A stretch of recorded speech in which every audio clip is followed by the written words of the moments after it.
Do you know the difference between training for adaptation, in other words, training for speed, quickness, agility, first step, and so forth, and fatigue? Just absolutely gutting the athlete during the session so that they leave completely trashed and fatigued and tired.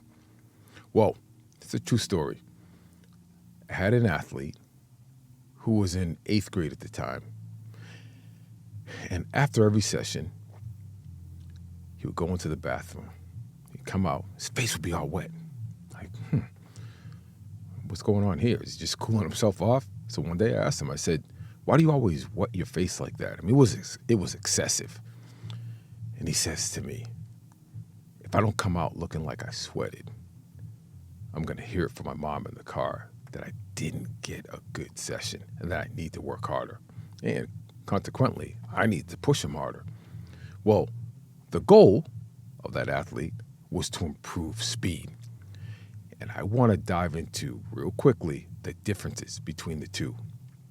You see, when you train for speed, it typically has to be in the absence of fatigue because you're working on gross motor skills. You're working on those motor skills where a lot of teaching is involved, and you're teaching the athlete, you're reprogramming him to be able to move more efficiently.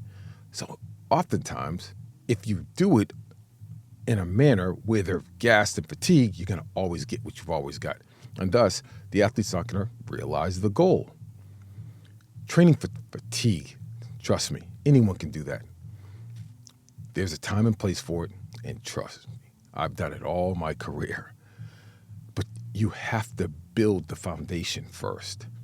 And the foundation consists of great coaching, attention to detail, and most of all, teaching the athlete proper movement patterns. And quite frankly, not every athlete can do what you ask them to do at the beginning of a session.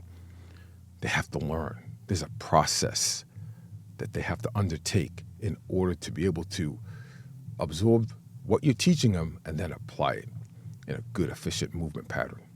So I say this to say, when we're talking about training for adaptation, it simply starts with this. What is the goal?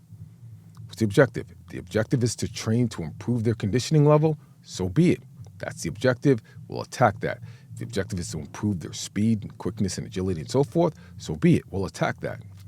But understand that it starts with, here's what the goal is, then here's the stimulus. In other words, me as a coach, this is the approach that I'm going to take.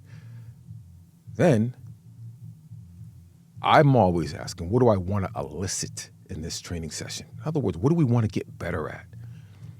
How does that athlete adapt? How does that athlete respond? And then how does that athlete recover?